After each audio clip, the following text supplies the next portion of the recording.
Hello my friends and welcome to another episode of Moment to Pause. I am Fay and today I want to talk about something deeply human. The moment that we say, I should have done better. Those messy moments that we regret. For me, it sometimes shows up as what people say these days, mother guilt. For example, when I don't spend enough quality time with my daughter or with my family, or I am not 100% present in the family gathering. Or basically when I snap at my daughter and immediately wish I hadn't. For you, it might be something else, maybe a frustration, a shame, or that little voice that says, I should have done better. And here's the thing, my friend, even though I practice yoga, even though I try to live mindfully, I still stumble. I still feel unbalanced on the four corners of my life. We all do. We lose control. Yoga doesn't make us perfect. It makes us aware. And this awareness is beautiful. And it helps us to change everything. There is this unspoken belief that says that if we practice yoga or meditation, we should always be calm, serene, kind, and balanced. But the beauty of yoga is that it doesn't erase our humanness. We will still have anger, sadness, irritation, all of these big emotions that we need to regulate. We're going to have all of it. In book of Bhagavad Gita says, yoga is skill in action. To me, it basically means that yoga isn't about running away from the mistake or avoiding them. It's about how we respond when they happen, how we return to our balance after the storm. Like we come back to Tadasana on our mat, the mountain pose.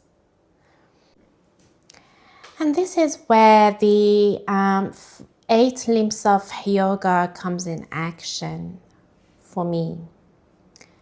The first limb is Yamas, and Yamas are about how we treat to the world around us. And the second limb is Niyamas, how we care for ourselves. Yamas and Niyamas are like guiding lights from yoga philosophy.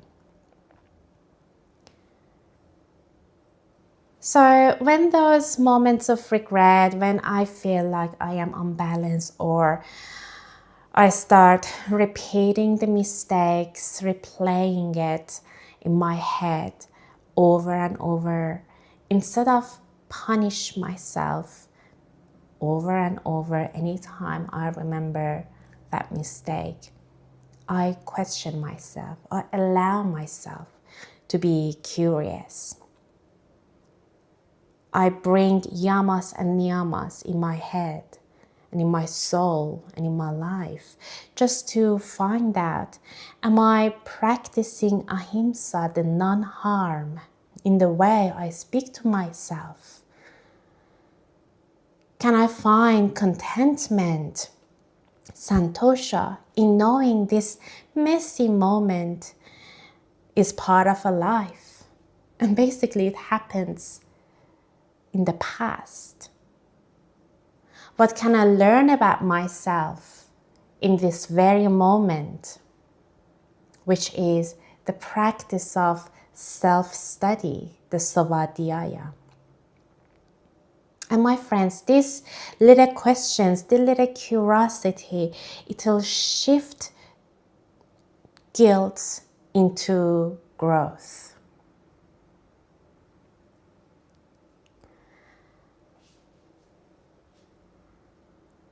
I mentioned this a few times in other episodes that, and I experienced it firsthand, especially when I became a mother, that I put too much pressure on myself to be the perfect mother or be the perfect partner, or, you know, in the society that we are living, everyone's seeking perfection.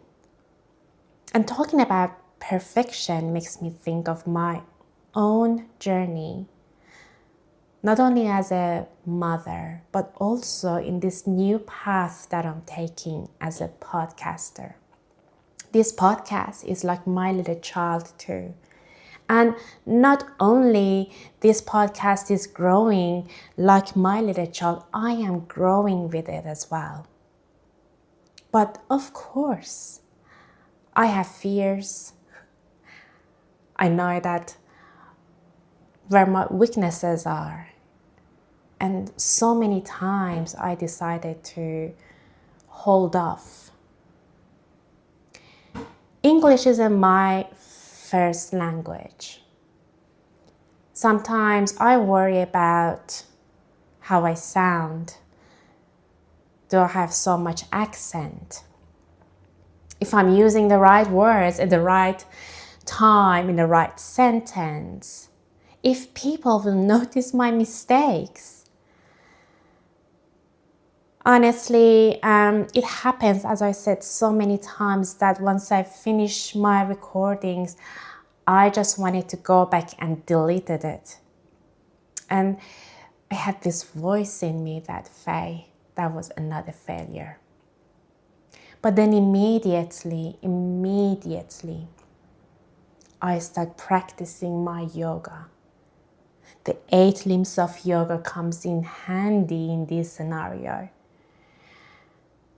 I remember my Yamas and Niyamas. Am I being kind to myself? What this moment really going to teaches me? Is this really bad actually? Maybe not.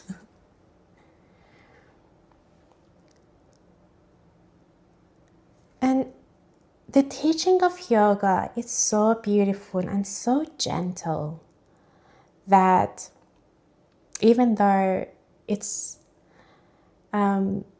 not about doing it perfectly, it's about showing up with purpose. I remind myself that maybe my words don't come out smoothly.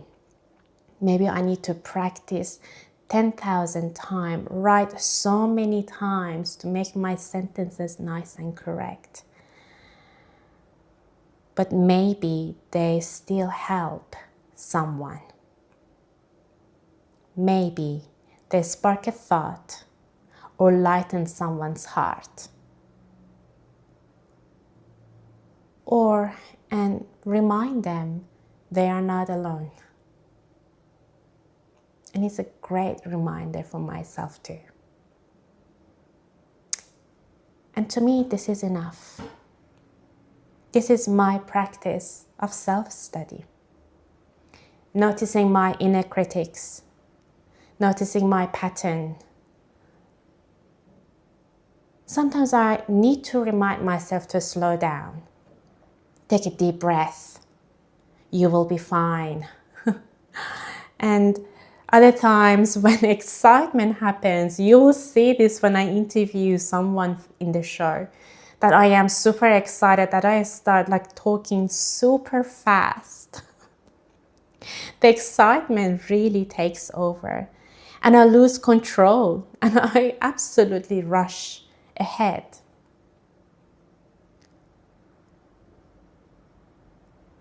But even in that, I am learning. I am practicing compassion toward myself. I don't delete some of my excitements that they don't even make sense in the show. I let them be. And I'm remembering it that yoga isn't about flawless expression. It's about authentic presence. So if you've been holding back from sharing your voice or your gifts because you don't feel ready or polished, I challenge you. No, I'm just kidding. This is your reminder. Imperfect action is still powerful. Imperfect action is still beautiful. In fact, it might be exactly what someone else needs. I've been journaling for a very long time. When I first started journaling when I was maybe 11 or 12, I was just writing about my emotion, how I feel, what are my dreams, what I want to be in the future, or how my friends react to what I said on that day, or why my school teacher did this to me, I don't know. So many other things, but it was mainly for me to put my heart, my emotion, and my mind on a paper. Sometimes I was writing for 1 page, or the other day I was writing for 10 pages. The days that I was very angry, I remember I was writing it with the capital letters all the way, big ones, and I was showing my anger on that poor paper, pouring my anger on that poor paper, poor journal. But it felt amazing after that. So I think long before I know how to spell yoga, I was actually doing it. We were all born with this knowledge. Now, years passed, and I still do journaling. It's my me time. Sometimes I just go to a cafe and write down a few words, enjoy my coffee, or when I wake up early in the morning, either before my meditation or after my meditation, I spend 5 to 10 minutes writing down before I start writing my plan for the day. And my friends, as I get older, I notice this cycle, this pattern that happens each month. And I blame it on my hormones. I blame my hormones all the time. So I feel like when my hormones shift, I become more sensitive, more reactive. And sometimes I lose patience. And afterward, of course, the guilt hits very hard. But now that I also grow in yoga, in this yogic life, instead of seeing this as a failure, I now see it as part of my practice. How? Basically by recognizing the pattern,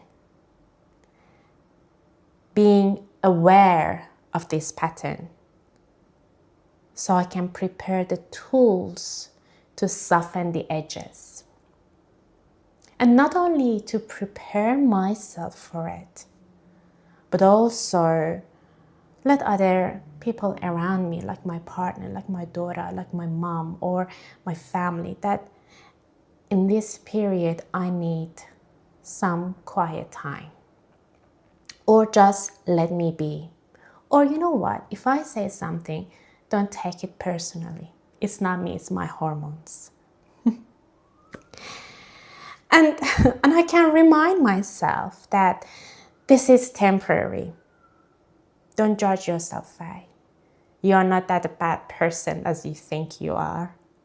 It's not you. You are not your feelings. This will pass. One of those tools that I use in terms of yoga to, as I mentioned before, soften the edges is the self-study. Sometimes after a hard day, I grab my journal. Instead of spending 5 minutes on it, I'll go really in detail. Sometimes I just let the words come out. And honestly, when I go back and read it, nothing makes sense on that page. I just, without any filter or without any censorship, I just write down whatever I'm feeling in that very moment. And I'm absolutely not judging myself, but I get curious. What was really underneath my reaction on that moment? Was I tired? Was I overwhelmed? Was it something that I heard or I had from past that came up? Maybe I was just hungry or just wanted to have some space. Writing it down, my friends, writing what's happening in your heart and in your mind makes it less heavy. And over time, these patterns that I never noticed before become my practice of self-study. And now that I know that this time of spending for myself and journaling has become one of my most grounding yoga practice.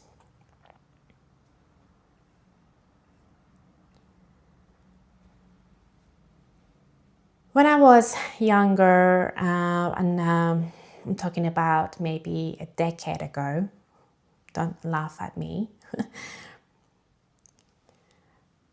I used to think yoga meant never losing my cool.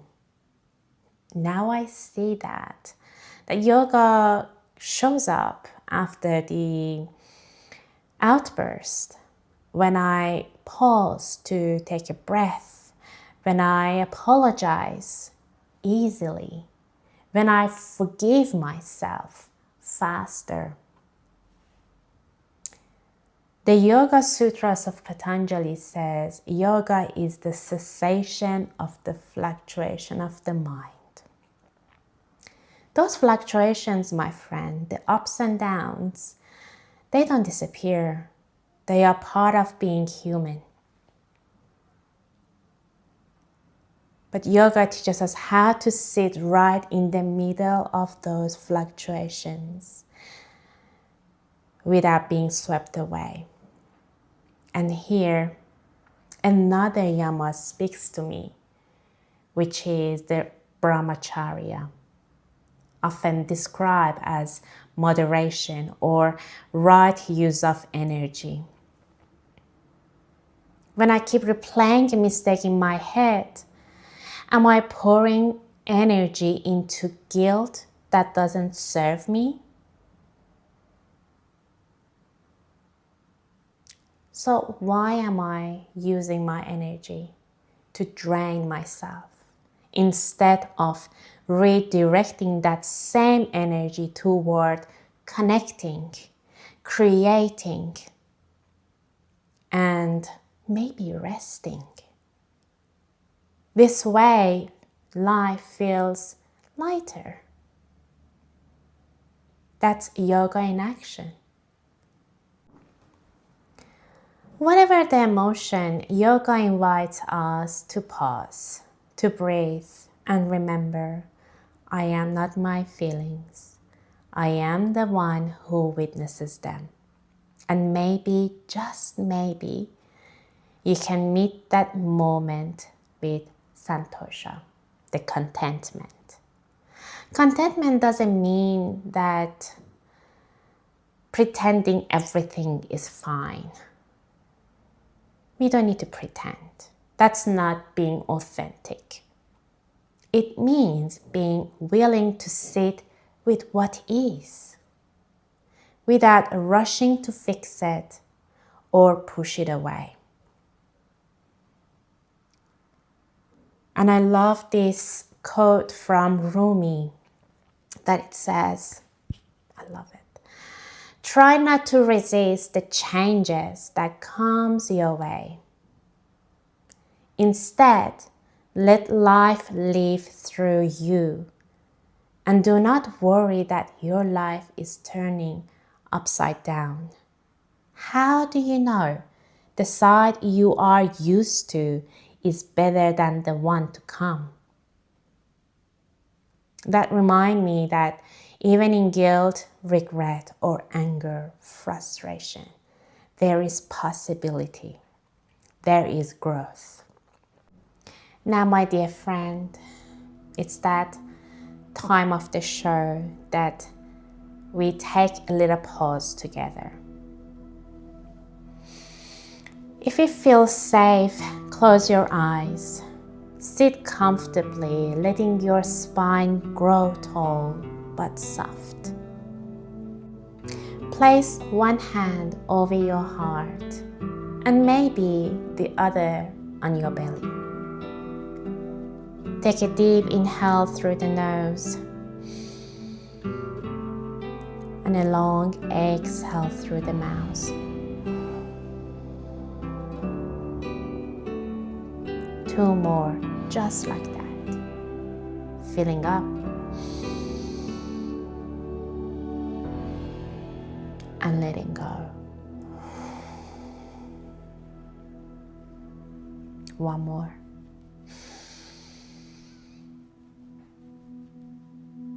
Letting go. Now gently bring to mind a recent moment that felt messy. Maybe something you wish had gone differently. And instead of judging it, can you get curious and ask yourself, what was really happening for me in that moment? Was I tired, hungry, overwhelmed, lonely? What did I need that I couldn't express? Allow or invite curiosity in your mind. Now notice how your body responds as you explore these questions. Maybe tension eases, or maybe nothing changes. Either way is okay. The practice is simply noticing. As you breathe, silently repeat to yourself, this too is part of being human. I am learning. I am enough.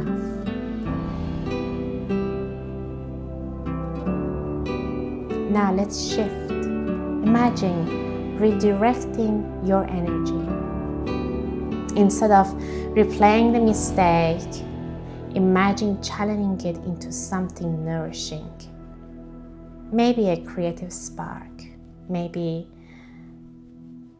a moment that you love, maybe a rest, a walk. Feel how that change your inner landscape. That little choice of redirecting your energy. Now let's take 3 more slow breaths with me. Inhale. I welcome this moment. Exhale. I release judgment. Inhale. I welcome this moment. Exhale, I choose curiosity. Inhale, I welcome this moment. Exhale, I am enough. And right now, my friend, at this very moment that we are living in this presence with this focus, we are practicing yoga. Now, when you're ready, slowly blink open your eyes. Notice your surrounding, the colors, the sounds, the light around you. And if you'd like to continue this self-study, grab a journal or a piece of paper. Write for 5 minutes on the question, what is this messy moment teaching me? Let the words flow without editing. Curiosity, not judgment, is the practice. Yoga doesn't ask us to be flawless, my friends. It asks us to be present, to keep returning again and again and again to this very moment, to find our balance on the 4 corners of our life. Thank you for taking this moment to pause with me today. And if today's show reflection touches your heart, share it with someone who might need the reminder that imperfection is part of the practice. Until next time, keep breathing, keep moving, and keep living your yoga. May you meet your poses with compassion. Namaste.